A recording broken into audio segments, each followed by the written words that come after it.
My God, pals. My God, it's quite the time here in professional wrestling. It's quite the time in the world of the late night grin. Full countdown, using the bumper to its effect rather than wasting shoots money and time. This is the late night grin, I guess, right? I think that's what this is called. It is Monday. It is 6:05 here in Great Britain. And man, if I had any concerns about what we're going to talk about today, Reston as usual gave me some answers. So there's a lot here. I think I'm going to be about an hour. So things will, evolve and change based on how long these topics go. I see there's already a lot of you here, which is crazy. Seriously appreciate it, especially at this time because I didn't know how this would go. And yeah, I mean, look, guys, here's the deal. I'm going to use the chat a lot here because I'm solo. So, opinions, both brief and in detail, I'll use them the best I can when I see them. I intended to start this show with kind of a discussion about myself, which would have been fun, right? Would have been fun for me. But I know that as much as my ego would like it, I probably got to go with Cody Rhodes, right? I guess I got to talk about Cody Rhodes. That seems like a slightly bigger story than my free agency. All these wrestlers are taking my shine, so we'll start there, and then we'll move forward. There's obviously Mustafa Ali's in the news, and we'll talk about Terminus some too. I am aware of this. I do want to try and do more streams from my fellow Brits. I realise not all of you live on the United States Eastern Time, so maybe this will be something we do more commonly. 6:05 obviously is a pop to. This is factual. Yes, that's an interesting comparison, but we'll get into that here. Okay, so this is an interesting story because everyone has an immediate gut reaction. And I think it's mostly shared, and then we all kind of splinter off into different directions. So this is probably not the best time to say this, but I think it's the truth, right? My immediate response to the story was probably not dissimilar to yours, which is that it? I mean, it seems like a non-story, right? Like, he's not really leaving, right? Now, if you're in the chat and you disagree with that, you had a different reaction, like, fair. My gut response was like, oh, is that it? Is that the big story? However, and this is the thing, this content creation world. Some of these conversations will get lost forever because tomorrow he resigns. I could waste some of your time here. However, I do want to make a couple things clear because it's interesting. It's worth talking about while it's in the news. I haven't spoke to Sean about this, obviously, but I know just from very brief conversations with Sean about other stories these run. Like, I'm very hesitant to believe that Sean is just some dude getting worked by anyone. Like, I know enough about him to know that he probably isn't running a story unless he thinks it's a story. That doesn't mean he thinks he's going to leave or stay, right? Like, again, I haven't spoken to him on this story. I just saw that AEW tweeted like Cody's here tomorrow or Wednesday or whatever. So I get it. I get why there would be some kind of caution on like really thinking this is the thing here. However, there are certain elements to it that are interesting, kind of interesting factors, right? So you could look at the belt one of two ways. You could look at it as A, which is the sidearm on of he ain't going nowhere, and if he was, he wouldn't be the TNC champ right now. Or you could look at it as B, which is they're struggling to get Cody to put pen to paper and they put the TNC title on him. So I don't, that stuff's hard to read from the outside looking in, right? I think the one thing I'll say is there is certainly some evidence that his dynamic with the other guys is different now than it was 3 years ago. That seems to be a real thing. I also think there's evidence that suggests that creatively he is not as in sync with kind of the overall direction as perhaps he would like to be. Some would say that's been the overall work. I think some parts of it have been, some parts haven't been. However, I agree with the general consensus that, I think it's really, really difficult to see a route in which Cody Rhodes is working elsewhere on a full-time basis. I think the big story really is what kind of weirdness he pulls off as a free agent. Well, before ultimately, staying in AEW. There's just a lot of moving pieces with Cody that makes it hard to believe that he's going to be going elsewhere. However, it is January, so I get why everyone's a little bit, we're intrigued by this Rumble talk, right? Seems hard, man. I don't know if we're going to see that. I mean, it'd be hilarious. Yes, his last match. No, his last match was the week after against Ethan Page, the last Rampage of the year, New Year's Eve show. So it's really difficult to believe that he's going elsewhere, but I would just this is fitting advice, okay, folks. Just let it play out some, just a lot of moving pieces. Don't be too heavy on one side, just in case. You never do know with professional wrestling and professional wrestlers, especially someone like Cody, man. However, my reaction is pretty much the same as most people, which is like, when push comes to shove, there's no way, right? Now, in terms of what's most interesting, I think we can have some fun talking about that. Like, that certainly is a dynamic conversation considering where wrestling's at right now. But for now, I think I'll assume with everyone else that it's a matter of time, and he may use it for some promo content. But we shall see. It is wild, Rashid brings up that opening babyface run. It is, whatever you think of this story and whatever you believe and don't believe and all that good stuff, I think it is objectively kind of fascinating. This is a story. If you went back 2 years ago and told someone this would end up, it would be something. Now again, that doesn't mean anything's going to come of this. It's an interesting story. And for now, we will leave it at that. I'm pretty sure. Chat. Anything crazy happening here? Oh, God bless. I still think Cody's partnering with Cardona to make Disneyland Championship Wrestling. Now we're talking. Double J, he's looming. He's definitely texted Code Man today. Definitely. That feels inevitable. Yeah, and I agree with Reese here. I think the start of AEW was the top babyface in the damn industry, it felt like. So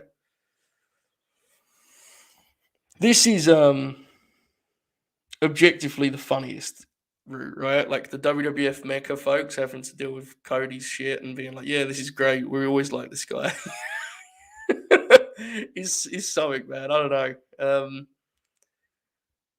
It's hard to really feasibly see a world in which anything comes of this, but we'll cover it when and if something happens. So there you go. Never a boring day with old Cody Rhodes, the American Nightmare, and all that good stuff. Now, a very different kind of story that's in the same lane.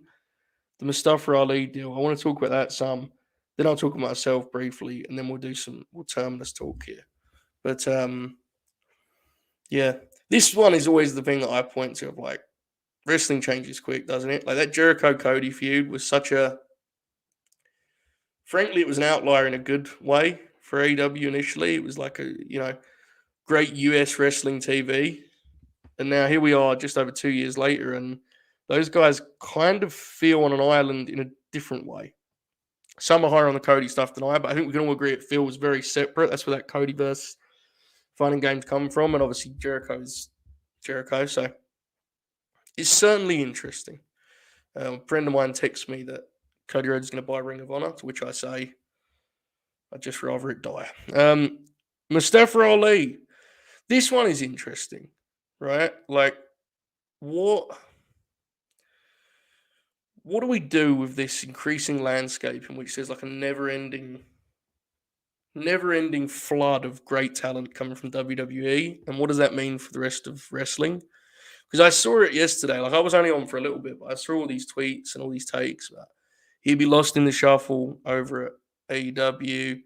Where would he fit in? This, that, and the next thing. He could do this in Impact. He could do this in the Revive Ring of Honor. He could do this there and in New Japan or any. And it's like, man, I don't disagree with much of it, but it's really hard for me to buy that if he gets this release, he isn't going to be working in AEW.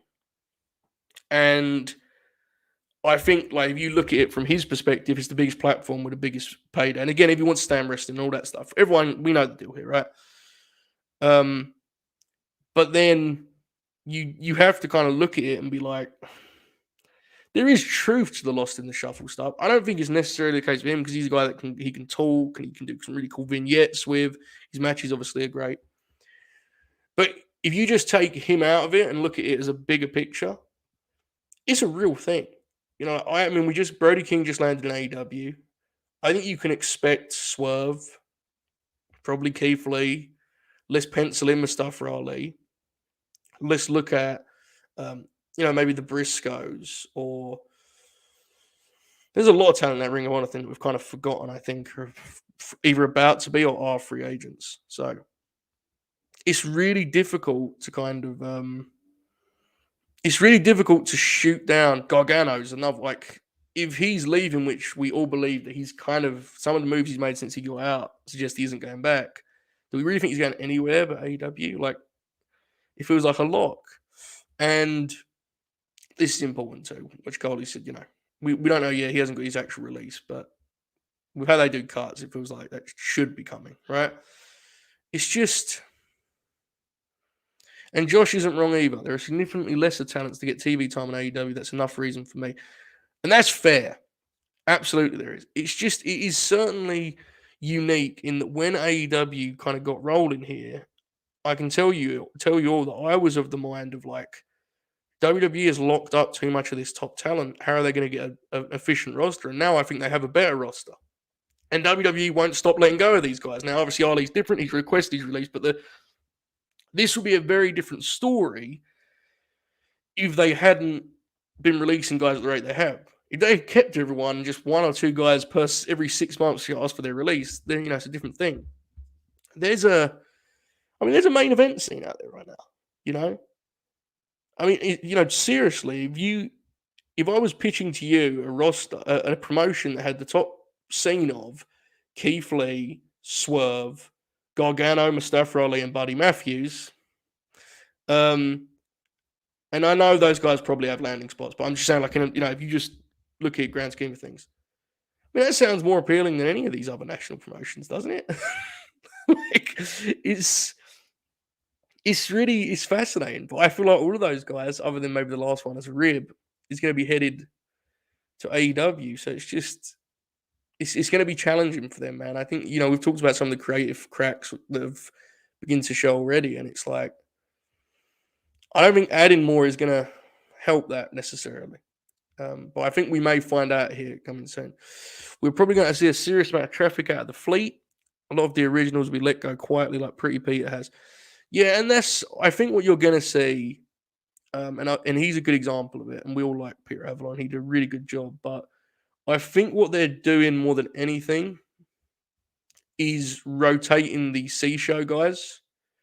So now that you've done 2-3 years, there are some guys that frankly just like that is that they've got their slot now, right? Like you can't. Their ceiling is firmly found. They've lost enough matches. The audience has seen them do that role, play that role for long enough, and they rotate out. And then you bring in a Tony Nese is a good example of it, of a guy who can do the role of C-show 50-50, mostly wins, loses every TV match, but he hasn't done it as much, so he hasn't, he isn't like a known commodity as kind of a loser on TV. And there's no shame in that. It's not a knock on Peter Avalon, but you get what it is what it is. Those guys have less longevity because you've defined who he is at this point. This is a big factor. Dukes is right. 2 hour Saturday Rampage is probably coming. Now, look, I don't know how close that is, but it feels like that's inevitable. And that is a fascinating thing to talk about when it comes to how they book this promotion. Because right now, Rampage obviously has it's taped on the same night most times. And the difference basically is the format. It's 1 hour. How would you format a 2 hour show 2 days after Dynamite? You'd have to probably run it live. What does that show look like? How do you do it? Do you split the roster in a kind of informal fashion? You don't do a brand split, but you kind of in your head say, these are the guys I'm going to use on Wednesdays. These are the guys I'm going to use on Fridays in terms of top guys. That will be a real challenge that, frankly, there is some evidence right now. I'm not sure they they would pass immediately. A test, I'm not sure they'd pass immediately. We'll see. I don't think the fleet has anyone who brings the different elements to the table that Ali does. Some of the free agents are redundant, regrettably, but no need for that, Josh. No, yeah, you're right. You're absolutely right. I don't think you're unfair in saying that. I mean, I've always said it, right? Like, it's hard to see what you do with Buddy in AEW. So Ali's definitely different. He's a guy that I think it's fair to say is I'm probably a little bit lower on in terms of ceiling than the consensus. I think, because and people I respect and think very highly of. Yes, they were talking about he's a top babyface, and I have never seen that, but that doesn't mean it isn't true. I didn't see it in Becky Lynch either, and I was completely wrong there. I'm going to be wrong 101 times moving forward. So there's a chance that's the case. Do I think he is? Do I think he has a higher ceiling than someone like a Sammy Guevara? Yeah, I do. And Sammy's featured. So you look at it in that perspective. I just used him as an example. Maybe that was mean. I think there's probably a lot of. It's probably very difficult to really feasibly say, yeah, we're not signing him. Doesn't make sense for us. That seems unlikely if he actually gets out. So there you go. There's some talk about Saturday. I'm sorry, folks. I'm trying to catch up here. Saturday Rampage did worse than the average movie they took the run. So then there you go. I don't know what the deal is, folks. I don't know what's likely and what's not. So yeah, look, I actually think Sammy, and I've talked about this, and folks may be confused by my take on him, and I sometimes am too. Sammy is, I think, gets too much criticism. I think he pretty consistently gives you good matches, and he's super over, which people completely ignore when they talk about how he's a bad babyface. Like, well, you find him compelling or not, the crowd loves him. With that being said, it's like, if I'm pushing, if I can have my way and I can push either one of them up, I'll probably go with Ali. So I'm trying to think now of chat, where are you at on Ali's ceiling? Like, you just put world champ, TNT champ, something below that. Like, you could be in detail or as little, but I'm really intrigued as to where we're at on that. Mustafa Ali's ceiling in a promotion that isn't actively cutting his legs off at every turn. I think Ali's biggest strength is look. A superhero, and he can talk better than a lot of guys with his ring skill set. He's definitely a better promo than guys that fit his in-ring archetype for sure. And he showed a real unique promo too with the vignette stuff he would do. Strong TNT champ, world champ, TNT champ. Looks like a lot of TNT. David says, I think Ali could easily be world champ. I see no reason why not. Yeah, look, I don't disagree on the Sammy. To be clear, guys, I think there's a lot of truth to Sammy's issues with both. I'm just saying, for the live crowds, it works. Whether you and I roll our eyes, they seem to love the guy. So, but I get you. I think Ali can be the guy, ROH world champ. Fucking blocked. No, fair. He's a pal, folks. I forget we're not behind a paywall. Ali's ceiling is guy who can taste the main event. Easy TNT champ, world champ, Impact world champ. Let's not be rude, Jay Shell.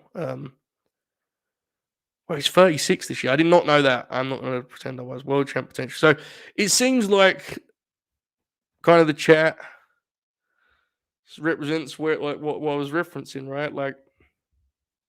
I think this we all agree he's very good. It's just a matter of how high can he climb that ladder. I think he's someone though that you'd really have to overthink it not to sign, if we're being honest, right? If you look at those free agents I mentioned, I think the same about Swerve. I'm not like a big Keith Lee guy, but I think the same about him.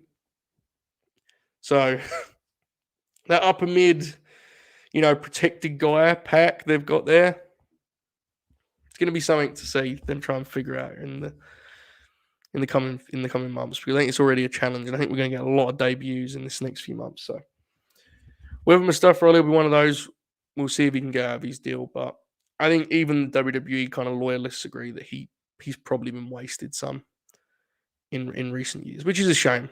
But you get what you get, I suppose, as Bob O'Neill would say. I think he's higher than Keith Lee, same as Swerve. I would have Swerve a touch higher. I agree he's higher than Keith.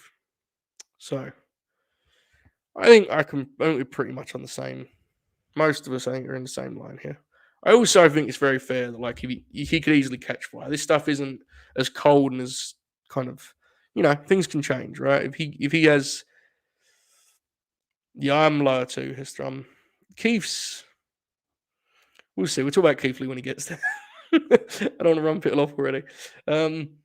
Okay, with two very interesting wrestlers' futures out of the way, I'd like to quickly, and I do mean quickly, because I was going to talk, I was like, what do I say? How do we do this? It's about myself and what I'm doing on this channel and all that good stuff. So I'll do this briefly, and then I'll circle back to the chat and see what you guys were saying about Mustafa Ali and maybe Code Man and all that stuff. So, because I'm on a little bit of a delay. So I assume most people watching this know and are aware of the fact that I've left the distraction, Fightful, and all that good stuff. And I want to obviously reiterate the key point that I mentioned on the Grin. And I said so on Twitter, like, nothing but love for those folks. Like, very, very thankful for everything we did. And I think we had a hell of a run. And it was great. Like, I loved it. It was awesome. So, support Jeremy, support Fightful, all that good stuff. That's not changing on mine. I'm not changing that. So, I know there was a lot of people asking, like, generally when these things happen in wrestling media and podcasts that you like end, it's a weird vibe. I know, I've been there. And people wondering what I'm doing. It's like, I have nothing waiting for me in a wrestling media sense. Like, you're not going to see me on like a Wrestle Talk graphic tomorrow, that isn't happening. Not right now anyway. So the big thing is there is no like follow-up. Like, I've not left it for this or that. It's really as simple as I want to focus on this, what you're watching right now, Late Night Grin. Right now, there are 64 of you here live, which is crazy, and I appreciate it very much, and the support's been wild.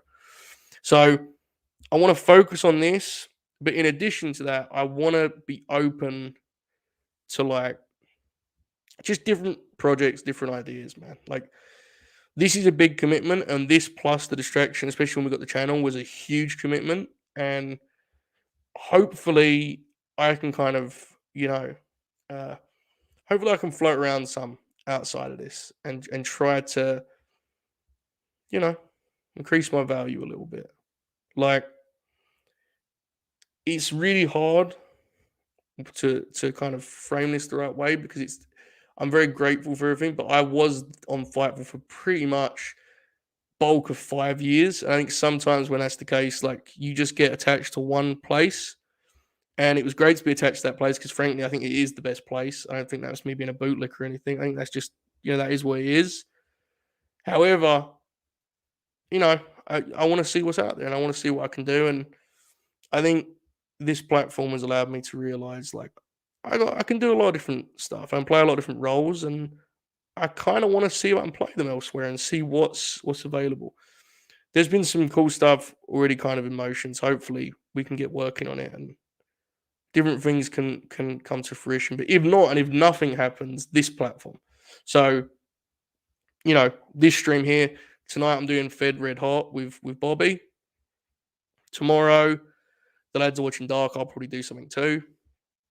Wednesday, I'm reviewing Dynamite. Thursday, Oracle's incredible. The historical Oracle, the trip through 1995 and all that good stuff.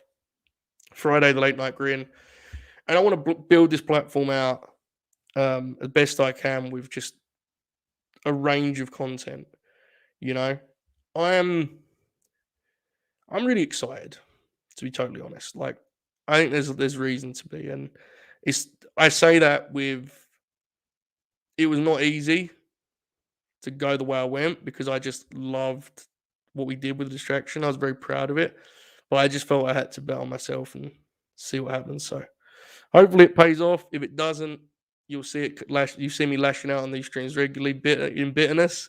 But support Jeremy, with whatever he chooses to do with that channel and whatever he chooses to do on the main show. Like, that's my dude, and he give me a lot. So support him, support Fightful, and also all the people that just like all the people that hit me up, man. That was crazy. Like, I know it would be very. I know the correct thing to say here, folks, is well, I don't really deserve all the compliment. Like, do the fake humble thing. I'm gonna be completely honest with you guys. That was really, really cool for me. So if you're in this chat and you're one of the people that tweeted something or said something, like it's special. It means a lot to me. I've never really, I've never chased anything but that really. So it does mean a lot to me. And there was people that I think very highly of that were saying nice things. So if you're one of them, I appreciate you very much. Are you going to Patreon properly with tiers and such? The $1 can't support you and others fees. We're not doing that. No. It's always going to be your choice. You guys can decide how much you want to support us. You can change it by the month, as far as I know. We're never doing tiers because I don't believe in it. I think we do wrestling content, and I'm not going to make you guys decide which tier of support you give us. Like, you do that, whatever you're comfortable with that month, and you get everything. I don't want you to be feeling like you can't get into a certain club. Like, it's wrestling talk, right? I'm not doing that. So I appreciate the fault, but you can adjust accordingly. If you feel like you want to give us more, that is very much appreciated. That money is split equal between us four, and I know the guys appreciate the support too, but I'm not going to do tiers, even though I know it makes sense. Like, it's just not my thing. That's all. People do it. There's no hate on them. God bless them, but I ain't not doing it. So, Jay Shell, I appreciate the love. I saw you had some big announcements too. I need to catch up on that. 205 Live, there will be no documentary, but I need to get working on that book because that's something I want to finish this year. And this is true. I am going to progress, as well as NXT UK, as well as the NWA, as well as BDW, as well as all the other many initials that you guys have put in the chat. So let me catch up here. JJ's, you're always the head of PR, brother. This is a good idea. Only extra tier should be $500 an Oracle rates your hair. That's good. That's good stuff. I like that. We could maybe do something like that. I mean, that seems reasonable. Maybe 500 cities a little bit too short, but yeah, I think that's pretty much everything with me. Hopefully, I'll be able to do that thing that everyone else does, where they do like the big announcements, like they tease it, like tomorrow, and then they post like a graphic with some blue ticker no one's ever heard of. Like, hopefully, I can do that soon. I've always been very jealous of all my friends that can do that. So hopefully, I can do that. But if not, this is the place to be, folks. I think you guys know we've done a lot of content. Also, I forget that some of you watching this don't have the Patreon. It's latenightgrin.com, $1 sign. You get everything. There are no tiers, okay? And people that have it, I think, can vouch. We do a lot. And the Late Night Grin is 4 hours long. So it isn't, isn't something we're trying to phone in by any means. We're trying to make the most of it. And in the coming months, it's going to be ramping up. Streams like this are going to be regular. There's some friends I think that want to do shows with me still that maybe show up on there. So it'll be fun. This is something I want to do, Reese. I don't know how we're going to work that into the Patreon. Hopefully I can post them there and then I'll use it for the stories. So, okay. I think that's everything with me. I'll give everyone a chance to, if everyone has questions. I'm not going to Qatar with Karen Cross, no. I wouldn't go anywhere with Karen Cross, to be frank. Yes, if you don't like it, Bob will refund you your $1, but he will only give you $1. So if you pay more than that, you pay the rest. He just gives you $1. Bob, obviously, I assume he'll pop up on the distraction stuff.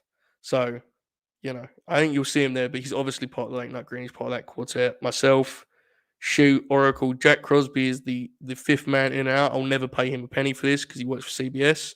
But yeah, us four, that's the crew. We're all got our own individual projects. Bob's got the Fed Red Hot, which is going to get a new name tonight, which I'm very excited about. I'll announce that on tonight's show.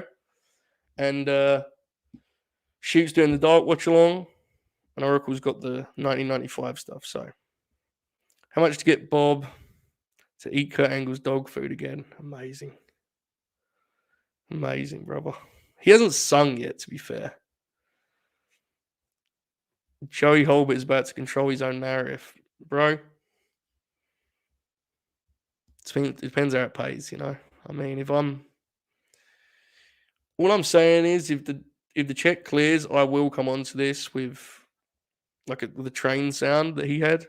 Remember he had the choo choo thing? That was good. Wrong, bless him. Will Jeremy ever appear on the late night Grin now? I'm sure. Jeremy's super busy, but if he wants to do something on here, he can do it. He's more than welcome on anything I do because I owe most of this to him. So absolutely, if he wants to. I mean, he has a lot going on, but if he wants to, for sure. Texas Wrestling Federation, I don't think it's done. They tell me it's not done, but that's for them to decide based on what they stream, what they don't stream. So hopefully it's not done. That was a fun series. But if it is done, we will accelerate in terms of the TEW series. So there will be a TEW at some point, whether it's that one continuing or my own.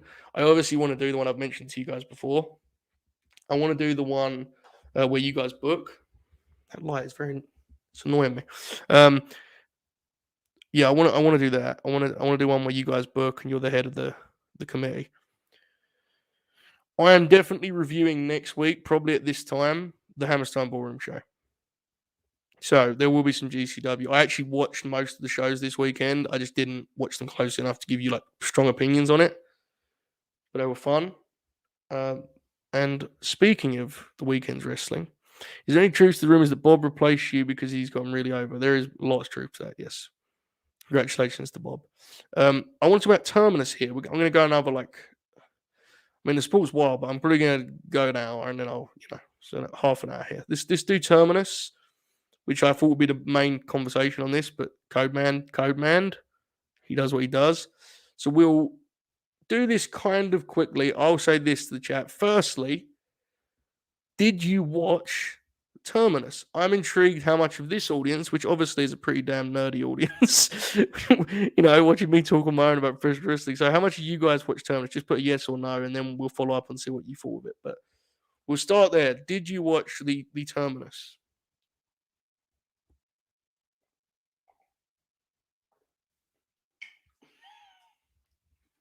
Wow. A rave review here from JCL. I had no choice. Okay, fair. Okay, it seems like a pretty split. There's quite a few no's. I think. Okay. It was interesting, right? Because it definitely had more. It had more hype than just the general indie wrestling show, and that is a compliment. The graphics and such gave it the feel of a major event. I thought they promoted it fabulously. However, that compliment comes with a criticism because unfortunately, that vibe that they created with the build up and the lead in was not there when the cameras turned on, unfortunately. And I'm not saying that as a damning,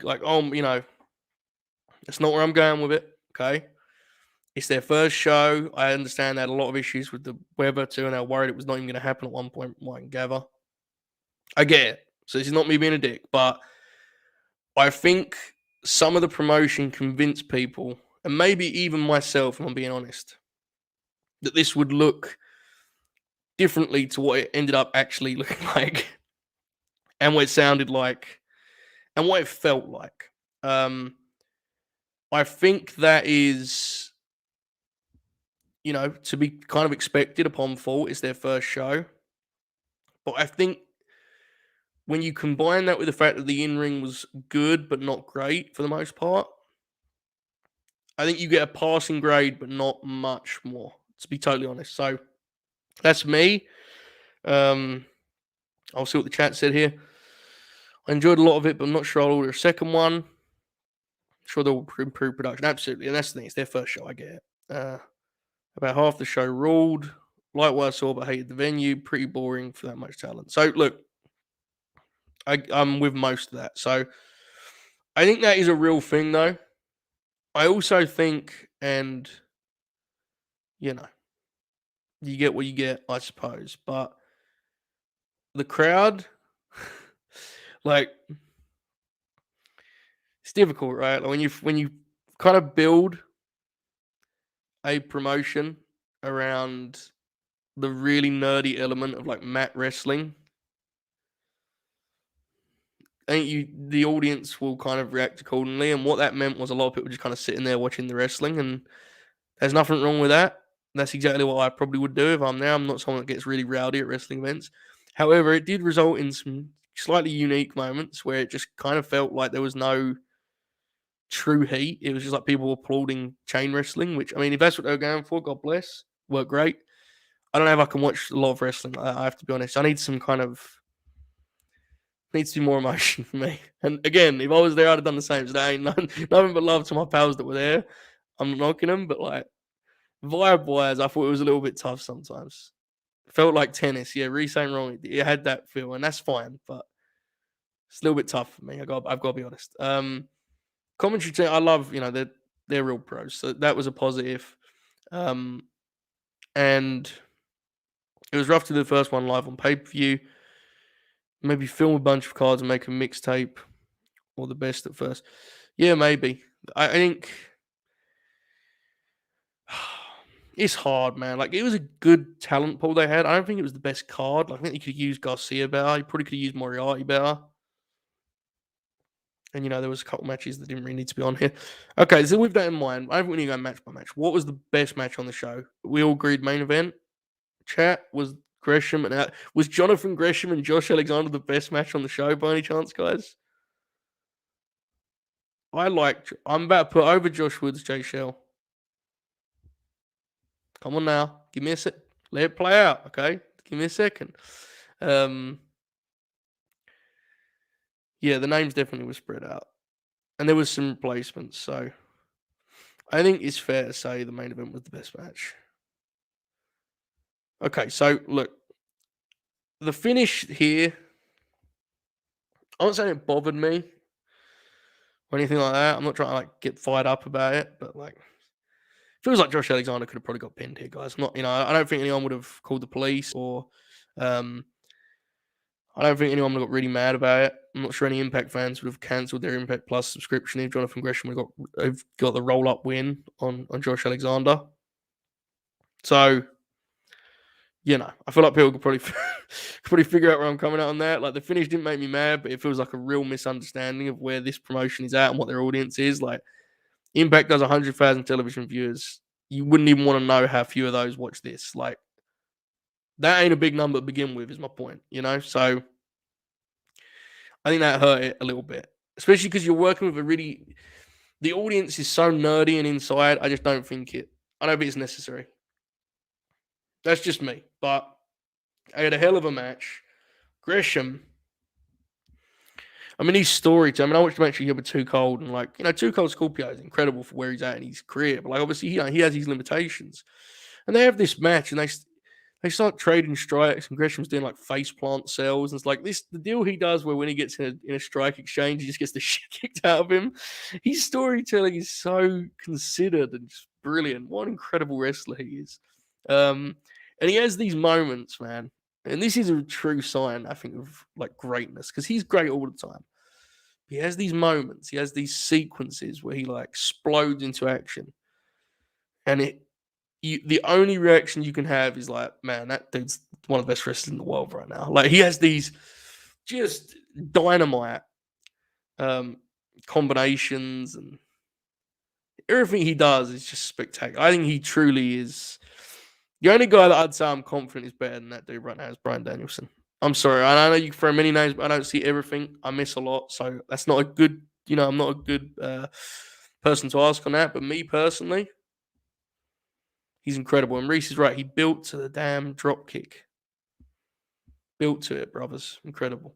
And look, that's not to take away from Josh Alexander, who's great. I've always, been impressed by him. And I'm glad. I think it was Lenny on commentary that said, like, these two dudes are they're very comparable in the sense that they've actually been very good for a very long time, and didn't get nearly enough love for it for a long time either. And it's been incredible to see Josh kind of grow into this role since leaving the North, and Ethan went. So he's been great. He's just raw intensity is awesome. And it was very, very good. I think they can have a better match, and hopefully they will have a better match, either in Impact, Ring of Honor, New Japan Strong, one of these over 100 places that employs all the same wrestlers. Uh, but this was good. This was very good, and it just had that dang finish, man. I don't know. I don't think it was necessary. But there you go. Okada may be back, but if I don't actually watch the matches, it doesn't count. And Shingo, I was forced to watch a Will Ospreay match, and I protested since. Shingo's incredible. So, okay. Santana came out after everyone. I think that watches this probably know how high I am on him. I think he's great. Him as a singles wrestler, something to watch. I think. Let's see how he does here against Gresham. But I would not. I don't know anything about the situation. I'm not a scoopster. It'll be interesting to me if you see him doing singles matches regularly this year in what is, I'm pretty sure, their contract year. That is all I will say. I know nothing. I am simply speculating from the outside looking in that is something that's certainly interesting to me. I think he has an incredibly high ceiling. I think he can talk. I think he's super cool and charismatic. And everything I've seen of his in-ring. Oh, God. I went then, didn't I? Froze. It's very scary. Everything I've seen of his in-ring suggests that there's some top guy potential in that dude. So maybe he'll look to explore it. Maybe he won't. We'll see. I'm looking forward to the match with Gresham, which I'm sure we'll talk about here when it comes in. It's February 24th or somewhere around there. Okay. Santana and Ortiz getting lost in the shuffle so many times have frustrated me more than just about anything else. Yeah. It's a shame, man. It feels like they should have been tag champs like really early on, and they've still not got them. So we'll see. Again, that isn't a scoop, so I'm just throwing it out there. Okay, what do we have next here? What was the next best match? My God, Speedball versus Santana. Holy shit, that sounds awesome. What would we say is the next best match on this show? The opener or Kiera, Hogan, and Jordan Grace? I think they're pretty. I can put them on a pretty comparable level, I would say. I'll start with the opener, and I'll put over Josh Woods because Jay Shell got very mad at me. This, to me, stylistically and thematically, was like the perfect base to build upon, and fit what was advertised in a way that some of the other stuff didn't. In that, like, they had this really neat, kind of pure wrestling match. They didn't overstay their welcome or anything, but they just give you like a nice taste of what the show, I think, was advertising. I don't think the show actually did a good enough job of doing that for the rest of the thing, which is a shame. But, these two guys did great. It's interesting. Lee Moriarty is someone that I've kind of penciled in as like a future AEW World Champ. And I think he has the biggest star potential of all those young guys. I don't think he's as good as Garcia yet in ring. There's no shame in that. He's one thing, and this actually worked as a kind of positive here. He's like, he needs to up his like physicality, right? Like he needs to sometimes lay stuff in more. And that actually was tremendously useful here because Josh Woods doesn't have that problem. So it gives you a kind of contrast to use in the match, which I thought was pretty damn cool. I hope Woods has a big year.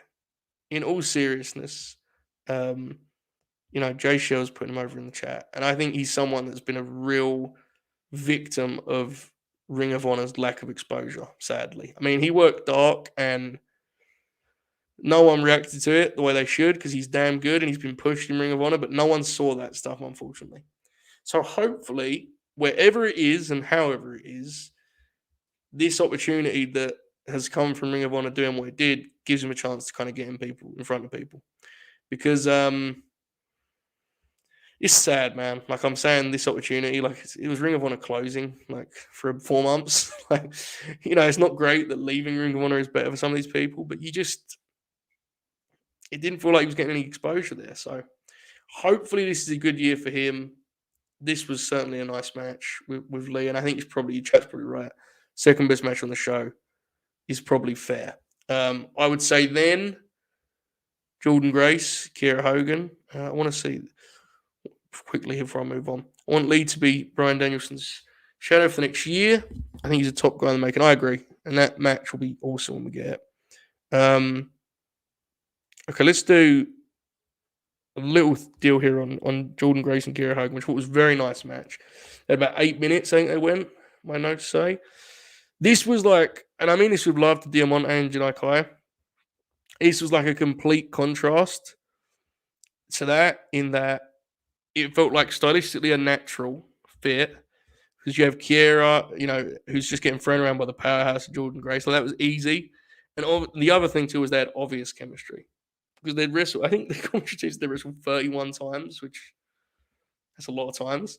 But it showed like they on the same page the whole time, and they didn't try to stuff too much in that 8 minutes. They just had a good match, the kind of match that you'd see on national TV. Now, the one problem with this, in a bigger sense, and the incredibly named Baguette Head brings it up, some of these matches did not feel at all like they were like individual to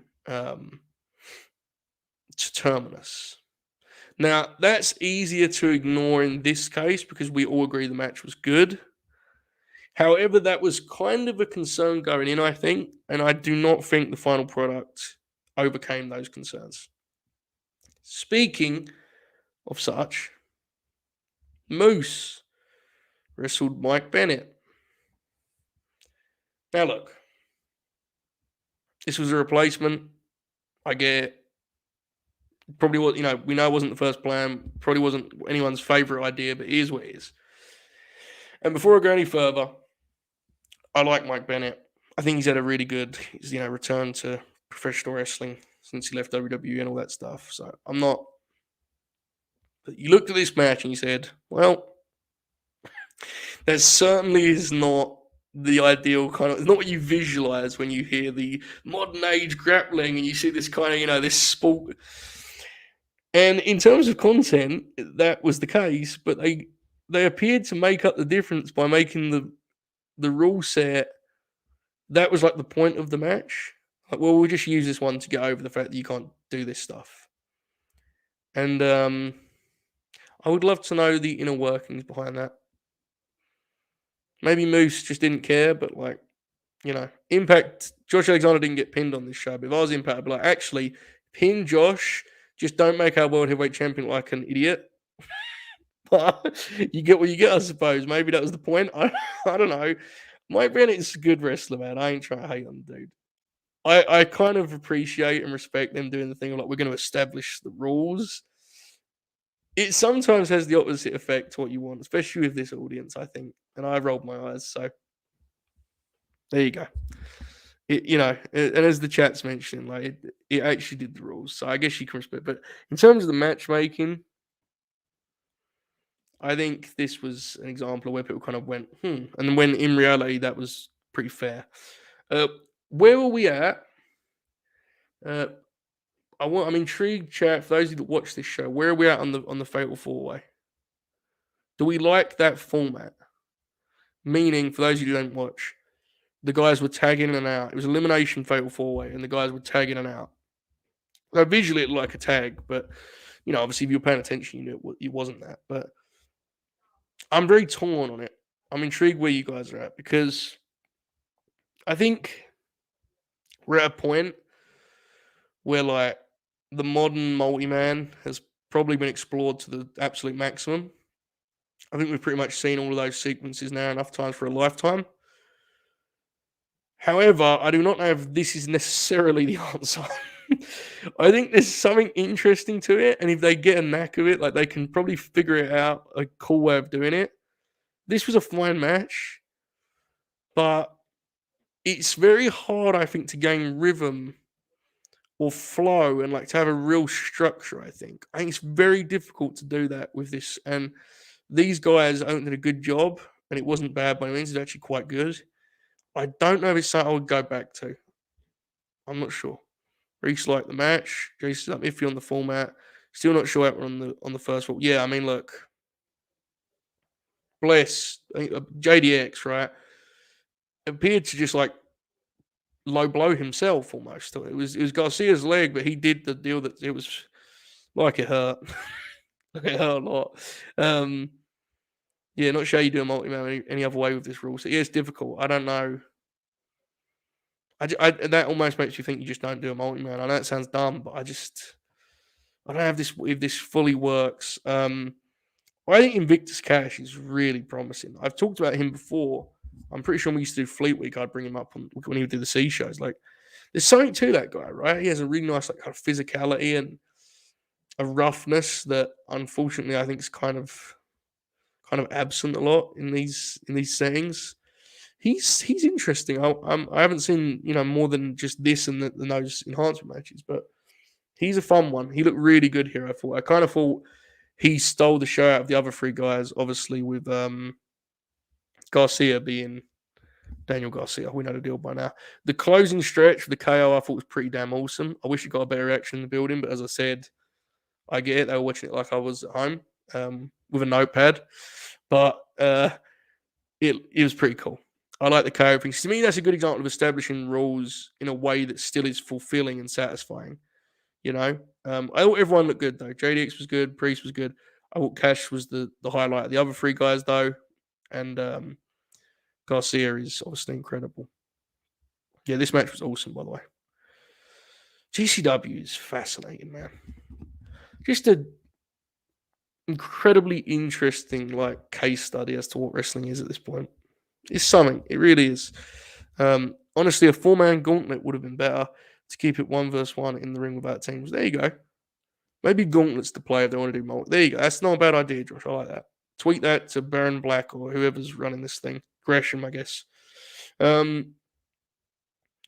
Speaking of such, I guess we'll talk about that one and then that's basically it, right? Baron Black match kind of frustrated me. I've really liked his moments on Dark where he's had a chance to actually kind of spread his wings a little bit and do some offense. And it's really hard to fill the role that he does. And I think he always does an admirable job of it.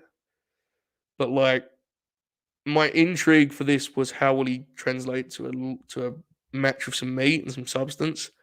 And I would love to have a different take on it. I just didn't think it worked. I don't think that's necessarily his fault. I think they clearly didn't click, and the Styles clash was real. And in fairness, and this is not, not trying to be mean here, but I don't think you had to be, Eddie Graham to know that this probably wasn't the most easy fit stylistically. It always looked odd to me. It was strange matchmaking. And it turned out that way, unfortunately. They had some moments where they were just on different, And Baron Black is not, it's not a lost cause. It wasn't a terrible match. It was just okay. And hopefully in next show and the show after that, he gets more opportunities like this and he can kind of show what he has. But this was not the home run that I think he was probably looking for, which is a shame. It doesn't help that, it's kind of, it's one thing. Everyone knows Gresham's beating Josh Alexander. He comes in with such cachet and importance and stature that it feels like a big deal. Baron Black obviously has none of that. And that's hard. It's hard to overcome, but it's just I can't really give a particularly positive review, unfortunately, for that one. It didn't work, I didn't think. So that was a shame. Elsewhere, the aforementioned Diamond Agent Ikai match. Obviously there's that clip that everyone's posted and dunking on, and I get it, and didn't look good. Watching the actual match in full, I don't think it was nearly as bad as some folks are saying. There was some nice stuff early with Diamante doing the MMA style ground and pound that popped me. But the further they got from that opening stretch, the more it kind of lost its way. And there was some timing issues. They didn't seem to be particularly aware of each other's shit. And this was, I think they said this match was decided in the last 48 hours because someone got hurt or someone couldn't make it. Diamante stepped in. So I'm not going to sit here and dunk on it or anything, but it was, there were times where there just wasn't in the same building, sadly. So that is what it is. Put Baron against Garcia or something. And Jay Shell says, I thought it would have been Baron and Lee. Yeah, I mean, look, hopefully we get those two matches moving forward with some time too. Yeah, is he? Do we know if you is like an actual AEW guy? No, I understand. Maybe that's like a scoops the thing. No, but like, is that like common knowledge or not? I have no idea. There are rough stretches, but I've seen worse fed. Yeah, exactly. It wasn't terrible. It was just, it just didn't click, and that happens when you have those circumstances. It's no one's fault. It happens. He isn't on the roster page. Doesn't have a graphic. Yeah, it's weird. He's an interesting one where like AEW exposure is always good, but I think you could probably argue in his case that it has been not quite as useful as maybe you'd have hoped. I think that's fair. He's been slaughtered a couple of times on TV, right? Like, am I mentioning that? I mean, I know Mox did, and I think there was another one too. Like, he's been an interesting one to watch. He's had a couple of times where he's been spotlighted, and a couple of times where he's not been. So, yeah, you're probably right. He's probably tiered. Not sure, but he dropped the IWTV title to Shelley right when they were using him more. Yeah, that kind of would suggest that he's got some kind of deal, some kind of relationship. So I don't know. He'll be an interesting one to watch in terms of usage this year. He'd be a natural fit for this, was the point. Anyway, which wouldn't even mean anything because AEW guys work this. Wardlow, there you go. Okay, catch point. We got a little reunion deal with Fred Yehai and Hot Sauce, Tracy Williams, right? They wrestled Dante Caballero and Joe Keys, who, if you watch Ring of Honor TV at some point in the last year, you'll be aware of these guys as like they were kind of framed as Greshams and the Foundation's young lions, that deal. And this, in fear of being dismissive of anyone else in this match, God bless them all, some of which are legitimately very good wrestlers. This was absolutely the Fred Yehai show, which was not a surprise to anyone familiar with Fred Yehai. He's just incredible, man. He's so explosive and dynamic, and like a lot of these dudes are fundamentally sound, and that's something to be said for that. But Fred's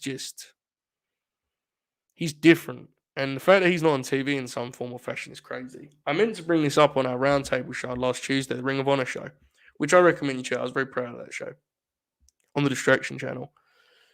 I meant to bring him up and I forgot. He's got to be one of the guys you kind of pencil in. If you're running that Ring of Honor operation, you have to look at him as like a top target, right? He's incredible. He deserves better. You know, I just do not understand. I would strongly recommend watching the interview of Andrew Thompson. It's really interesting in terms of his mindset. But I don't know the guy as a talent. I think he's immaculate. He's incredible. And he was great in this. The absolute standout, and I don't disagree with Dragon King. Fred would have been perfect. That Bandito match would have got over huge. So yeah, and that's I think a good note to kind of conclude things on in terms of Terminus. Like, I think they could have used the guys they had booked. Yeah, they brought him in. Fred worked the pure tournaments. He worked like those tables. He worked Final Battle 2020. He was generally, though, doing the catch point stuff over on the other channel, and by that I mean the other streaming service pay-per-view feed, when Ring of Honor was kind of probably could have used him most, unfortunately. Hopefully he finds a home. Hopefully. I don't know. So I think the takeaways from this were, it was a nice show. I don't think it quite matched the hype that it had quite impressively earned. I'm not sure it was enough of a hit. I'm not sure it was enough of a hit to really have the sequel be like an obvious win. I think instead it's a case where this promotion will probably need. Sean just posted. My God, this is not behind a paywall, so I will not comment on what that says. I think this promotion will probably need like a classic on show 2, 3, or 4 to regain the hype, because I think they'll probably just by the way it works, there'll be less people watching the next one than watch this one. The same way there'll be less people watching this stream in a week than watching this one. So it is what it is. That I have to kind of re-earn that hype and that buzz organically. It was not a failure by any means. I just don't think it quite matched what people were hoping for, which is a shame because I like a lot of people involved, and I'll certainly watch the next one because it has one of my favorite guys in Santana. But there's definitely some stuff to work on and some thinking to do about what this is going to be and who needs to be on it and what kind of talent you're going to shoot for. And someone may need to sit Gresh down and tell him that not everyone is as good as him at professional wrestling, and not everyone is going to see these rule sets as a really fascinating, like, creative process, and instead we'll just do matches, while the commentators talk about rules and styles, and they're just going to do their match. So that's something to look for. I would say it's probably a 6 out of 10. I would say. I think that's pretty fair, right, chat? Out of 10, Terminus. Give me a rating here before we wrap up. Out of 10, the Terminus extravaganza. All Terminus 1. Are we calling it Terminus 1? Is that what we're doing? Will they all be called All Roads Lead here? I do not know. I'm sorry, people are sending me scoops.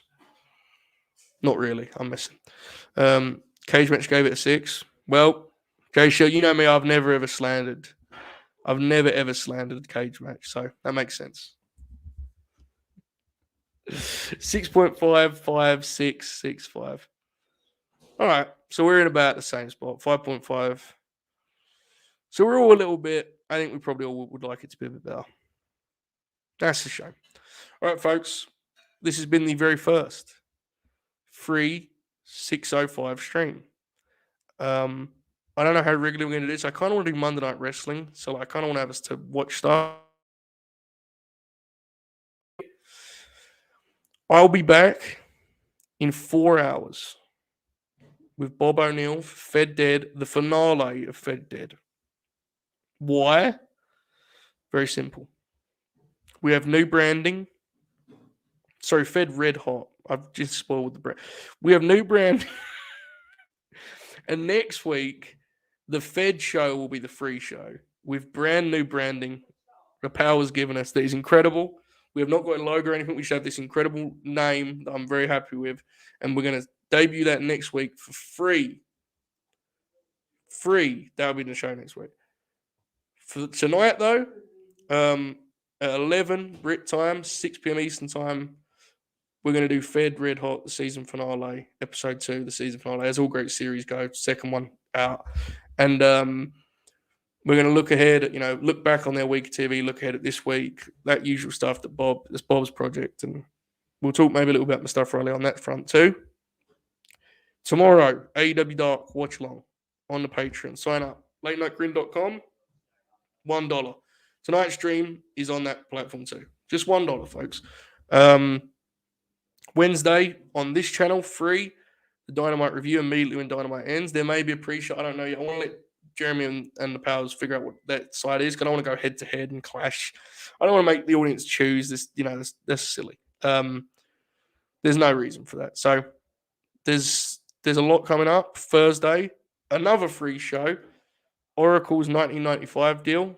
I'll be on this channel. So if you subscribe, you set notifications, all that stuff that the YouTubers say you should do that. And then Friday, Late Night Grin back behind the paywall. I appreciate this, Andrew. Hopefully we do more UK time stuff. Jay Shell is welcome to do any show, anything she wants to do.